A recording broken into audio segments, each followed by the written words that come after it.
ERi-TV, dear viewers, welcome to English News Broadcast for this hour. I'm your reporter, Bersabet Takhla, and following are the major headlines for today. Seminar conducted to nationals in Washington, D.C. Meeting held with female members of the Eritrean Defense Forces.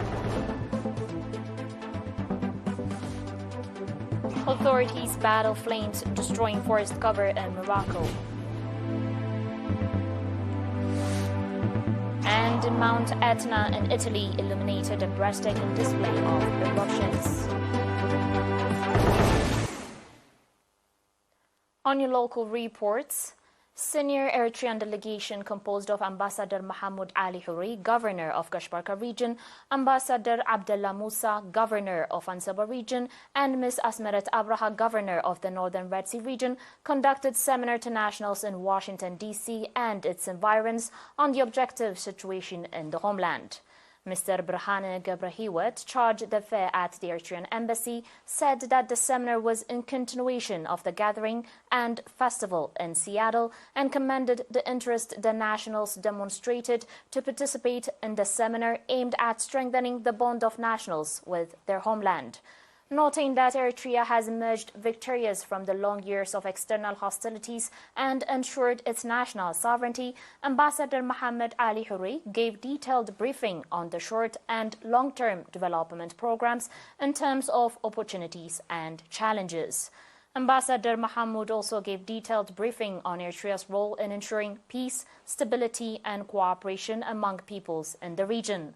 Ambassador Mahmoud also explained on the national investment and development programs and called on the nationals to take advantage in groups or at individual levels in the investment opportunities being provided to nationals residing inside the country and abroad.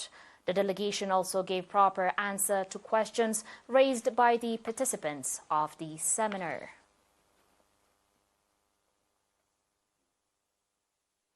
Mr. Atesfa Mikael, President of the National Union of Eritrean Women, met and held talks with female members of the Eritrean Defense Forces in Torona, focusing on strengthening activities of the union. Mr. Ha explained that the union is exerting strong effort to develop the overall capacity of the Eritrean women and ensure their equitable participation in all sectors of the national development programs. Pointing out on the strong participation of women in the development activities and especially water and soil conservation activities, Mr. Ha called on the participants to develop their vocational and economic capacity.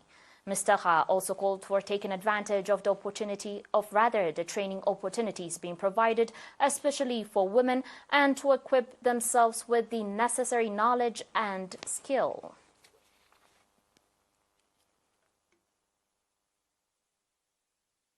On your last local report, the participants of the Students' Summer Work Program in Al-Gider area are conducting commendable activities in redressing the environment and controlling the prevalence of communicable diseases.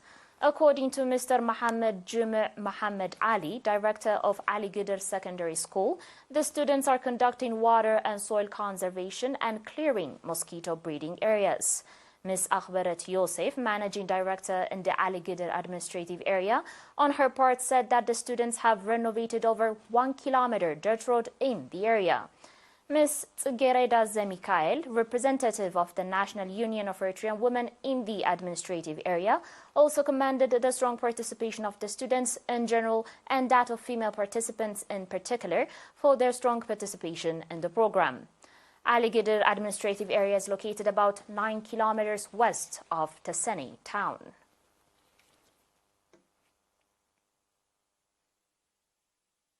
Dear viewers, please stay tuned for your international reports after the short break.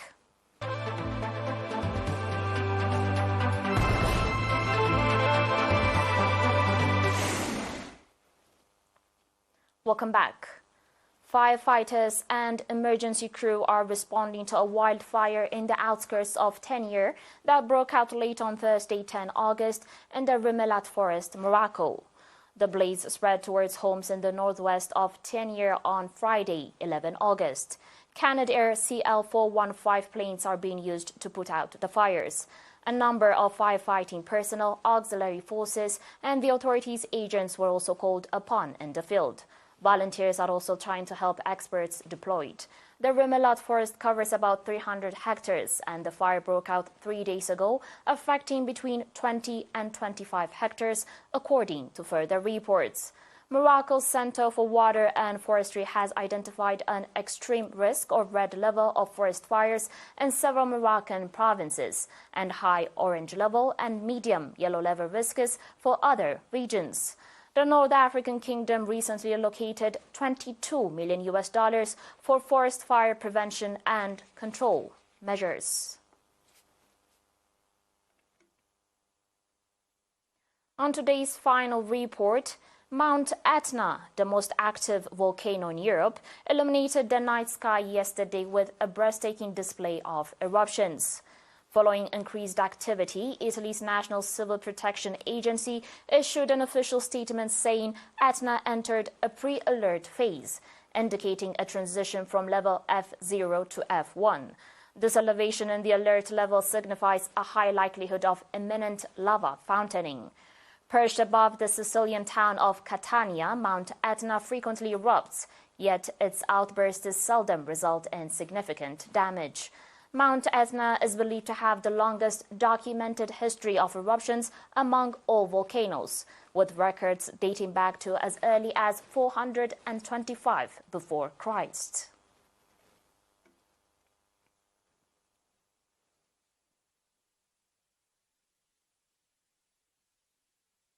You're still watching us on ERi-TV, dear viewers, and now a quick recap of the major headlines. Seminar conducted to nationals in Washington, D.C. Meeting held with female members of the Eritrean Defense Forces. Authorities battle flames destroying forest cover in Morocco.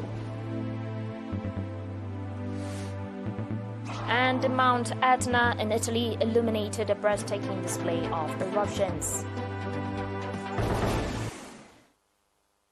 Dear viewers, that was it for today. Thanks for watching and have a good one.